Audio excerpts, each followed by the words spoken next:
Hey guys. So I wanted to talk about something interesting that appears to have resulted from a 7-minute affirmation session. I'm not a big affirmation person. I don't really do it. If you look back on my channel, I've got a few videos talking about affirmations that the results of affirmations that I've done, or my observation about what my sessions with affirmations, were doing. But it's just not something I do very often, and I think the way most people do it is totally ineffective and kind of a waste of time. I think subliminals are a total waste of time. I've never personally seen any evidence that they're really doing anything. When you change the way you think, it involves a certain amount of affirmation. But, an affirmation, a statement of something being true, only really has to be said a few times at the right time, with the right understanding, sort of like an alchemical mix of elements. And that's it. You don't have to do it over and over and over again necessarily. Now, that's just me. Maybe other people will find it more effective to just beat something into their head over and over and over and over again. For me, that's not been a thing that I want to do or that works. So, but I was talking to my friend Tim Grimes, who has a YouTube channel. I'll link to it. He's a YouTuber with a channel kind of like mine. We were texting a few weeks ago, and he's a fan of Sammy Ingram, or he references Sammy Ingram in his videos sometimes, which I think is funny because she's an interesting person to watch. She's fun to watch. She's a character. She has a delivery that appeals to a certain demographic, I think, and she's, at least in the videos I've seen, she's really pushed that other people have no agency and you can get them to do whatever you want. So that's something that a certain demographic is really interested in hearing. And so she's gotten really big. She saw an opportunity and she took it. She's not a spiritual teacher, and it's pretty apparent from watching her that not a lot of what she's talking about is something that she necessarily, when using Neville Goddard's name, it's pretty clear that Sammy Ingram is not like a Neville Goddard student or whatever. She's saying what she needs to say in order to make the money that she's making. She was looking for a measure of fame, and she wanted money, and these things all came together, and bam, she took the opportunity because she saw it and she wanted it. So that's my opinion on Sammy Ingram. So obviously, she's not somebody who I would recommend watching. But she does talk about auto-suggestion. She talks about affirmations. That's her big thing. And so Tim is like, yeah, she's teaching Emil Coué, essentially. Like, she's talking about, what she's saying works. So I was watching a few Sammy Ingram videos that day. I actually, my opinion of her changed a little bit after watching some of her more recent videos, just in that I found them tolerable and entertaining in a way I didn't used to back in the day when she was like first on the scene. And so I was telling Tim, okay, I'm going to do this. I'm going to do an affirmation. Again, just for the hell of it, because I'm bored. I'm going to do an affirmation. Sammy was talking in the video that I watched about if you want to become an Instagram influencer. She was talking about that. And I was like, all right, I'm going to apply an affirmation to my YouTube channel. I was about to go to the gym. That's where, if I'm going to repeat something over and over again, I do it when I'm driving or when I'm walking, because it's a very meditative state. Your brain is occupied by doing things. And so there's sort of like an emptiness there where, it just, for me, it's easier to not have other interfering thoughts come in. So I was about to go to the gym. I told Tim, I'm going to affirm that every time I upload a new video, I get 1,000 subscribers, which is the perfect type of affirmation for me. It fits into the rest of my whole philosophy about this whole thing. I don't really care about this YouTube channel all that much. I'm glad it's helping people if it is, or entertaining people, but it's not something, if YouTube, came out with some rule that you had to go through a bunch of shit in order to continue to have a YouTube channel, I would probably not do it. If I had to put a lot of effort into this, I probably wouldn't do it. It's not, being well known is not something that I want. Like, I'm the opposite. I don't want fame at all. I like to fly under the radar and be hidden in a lot of ways. So that's a very uncomfortable part of this for me. So it's not very important to me. But at the same time, I like achievements. I like A plus B equals C. I put effort into this channel and put videos up. People watch them. I get, the end result is a large subscriber count. That to me is like, that appeals. Like having an achievement, having growth, stuff like that. So it's something that I genuinely do want, but it's not important to me. And if it didn't happen, I wouldn't care. So it has like the exact right vibe. It's the exact right thing for me to have an intention about that I can just let go. So anyway, I went to the gym, walking in a circle. I looked at the clock. I intended to do it for 10 minutes. That's the time I usually, if I'm going to do something, if I'm going to affirm something, that's the amount of time that I would do it for before it starts to just get kind of stale. So I intended to do it for 10 minutes. I'm walking the track. I'm saying every time I upload a YouTube video, I get 1,000 subscribers. Just repeating it and letting my mind just sort of wander around that. What would that feel like?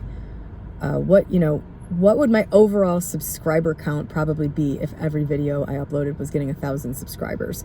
Just kind of like wandering around this area. That to me is how to effectively affirm something. It's not just repeating it. It's actually taking on the feeling of it, letting it like shift a little bit, like opening your mind to the idea of that actually happening. That kind of thing. I did that and I started thinking, my mind started wandering and I noticed, I stopped doing the affirmation. I looked at the clock, it had been about 7 minutes. So I just said, I don't know. I didn't go back to it. I just sort of let it go. I was a little disappointed in myself, honestly, for not having cared more and done more. So that was at about 3 o'clock on October 16th. The next morning, I woke up, and this happens to me sometimes, so it didn't stand out that it was related. I woke up and basically a video for this channel was in my brain already. This happens to me sometimes right before bed. It happens to me a lot right when I wake up, if I'm still a little sleepy. If I wake up and I'm awake right away, this never happens. It's only when I have sort of like a, I'm still a little tired, but my alarm's gone off, which means I won't go back to sleep. This video was already in my head. Like I heard myself making it. I heard myself saying the words in my head. Like I had, the first line of what I was, the opener was there. The meat of the video was just basically, I had this topic on my mind from somewhere. And I got up and got ready to go and went to the gym and I made this video.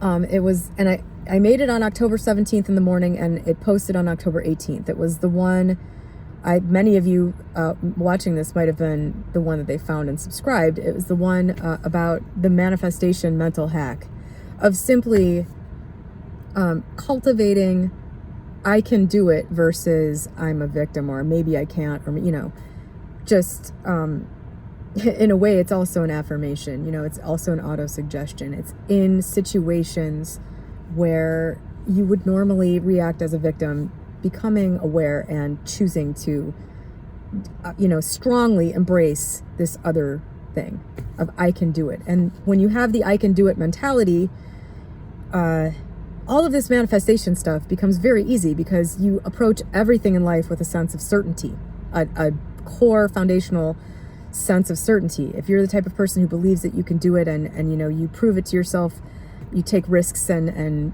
prove it to yourself that you can do it and live kind of fearlessly in that way, it all becomes so much easier, all this manifestation, because you just know you can do it. I don't know, it really changes everything. And if you don't do anything else, that's something that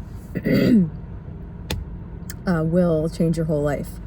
So that's what was on my mind when I woke up the next day.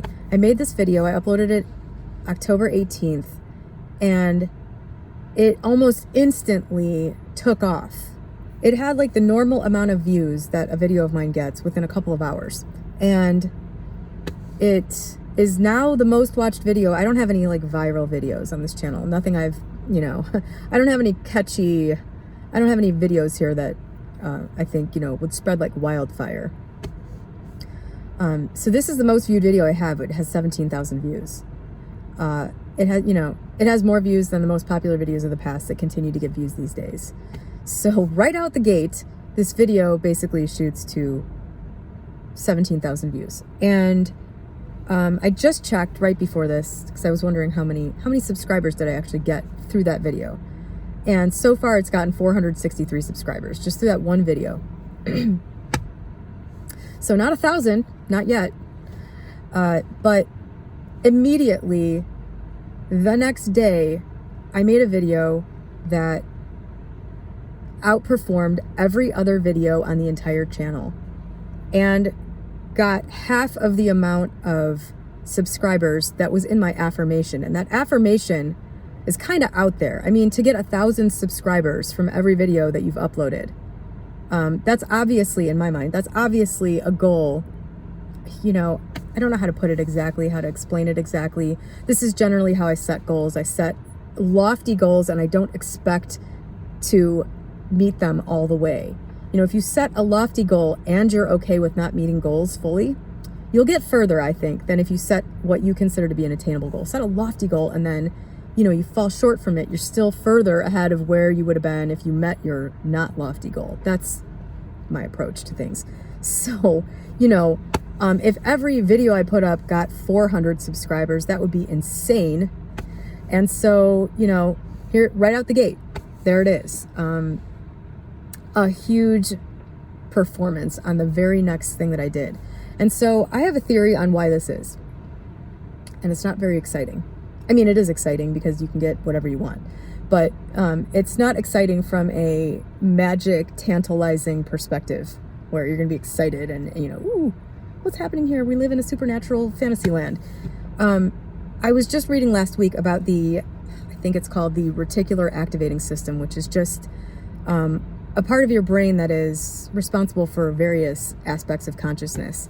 My theory for many, many years has been that manifestation is simply becoming aware of what's already there. There is so much information in your awareness, or in your whatever, in your environment, in your world. There's so much going on at any given time that you simply can't process the vast, vast, vast majority of it. Like you're processing a tiny fraction of what's going on in your surroundings at any given time. Half the time you're not perceiving almost any of it. You know, wherever your mind is, you can have your mind somewhere and just like be like, how did I get home? I just autopiloted home. You know, the other day I was so deep in thought about something that I got gas for my car. When I left work, I was like, I need to stop and get gas. I got home and I was like, shit, I need to get gas. And I looked and I had a full tank. And I was like, oh yeah, I stopped and got gas on the way home. I was like not there for that. Put my credit card in, typed in my zip code, you know, pumped a bunch of gas. It came to later and was like, oh yeah, I remember seeing that the gas was $4.50 a gallon. That was like such a non-event consciously for me. Think of everything that's happening that you're not seeing in all of the moments of your day. You're missing almost all of it. Even if you're present in this moment right now, even if you've practiced like mindfulness and you're here, you're missing so much because you simply can't process it all. You can't see it all. So my theory has been that manifestation is simply becoming aware of what's right in front of you already, or what's what you need to do next to get where you're trying to go. And this, I was reading last week about this reticular activating system, which essentially performs that function. It will filter out what's not important. I haven't read a lot about that, so I don't want to talk about it much more than that, because I don't want to, say anything scientifically wrong. But basically, that's been my theory about how these things come about. And so during that affirmation session, I would imagine, I'm guessing, it was basically telling this part of my brain or consciousness, whatever it is, it was basically telling it, hey, without directly saying it, hey, give me some content that's going to get me a whole bunch of views, that's going to appeal to a lot of people, that's going to be what people need to hear, that's going to move people enough that they want to subscribe to my channel without me asking for it. You know what I mean? You'll notice I never ask people to subscribe to this channel. I never ask them to do shit. This is a pure give, and that's intentional. It was basically telling my brain, What do I talk about? Give me what I need to talk about. Let me perceive what it is I need to say in order to get people to want to watch my channel. Like, I wasn't even thinking of it that way, but I woke up the next morning with that in my brain. The number of times I have woken up with a solution to a problem in my brain, I've lost count decades ago. That is one of the biggest ways that things manifest for me, is that the solution is just there. It's just there. It's just perceived suddenly. It's thought of suddenly. And now there's this, I wasn't too familiar with this aspect of the brain that does this until last week. So I'm going to have to research that more for my own information. But that appears to be what happens. And it's kind of mystical in a way. It's pretty cool. I don't know. I thought it was pretty bizarre that happened. But anyway, I just wanted to share all of that with you because that is a pretty big immediate result. That is a pretty big evidence that there can be a really quick manifestation of the thing you're affirming. And I told Tim I would give Sammy some credit for this, so I'm doing that. I probably wouldn't have done this if I wasn't talking about her with him. So credit to Sammy for this particular thing. But again, I just described my process for how that affirmation even did anything. Like, my brain was swimming in that. I wasn't just walking around looking at the gym, looking at the people while this noise was running in the background. I'm going to get a thought, I was actually focused on that topic with enough intensity that it apparently did something. I don't remember if that night I perceived something about the, you can do it thing. I don't know if I had a conversation or saw something where I thought, man, I really need to talk about that. Somebody just said something I don't agree with, so I'm going to go verbalize this on a video. I don't know. I don't remember that. But I do remember waking up with that video on my mind. And I had no thoughts again about that affirmation. I know that. Because I didn't even put two and two together until about 2 weeks later. I didn't even remember that I had done that in such a short time period before. Like, it had been less than 24 hours before. So I may continue to experiment with that. I may not, because there's not really that much that I want. I'm really just kind of enjoying existing right now, really. Like, day to day, I'm just kind of enjoying what I've set up in my life. So I don't, I'm not trying to like really focus on this shit all that much. I didn't have anything to say for the last week. But yeah, I may continue to do that just for science. So anyway, I hope that was interesting and that helped somebody, and have a great day.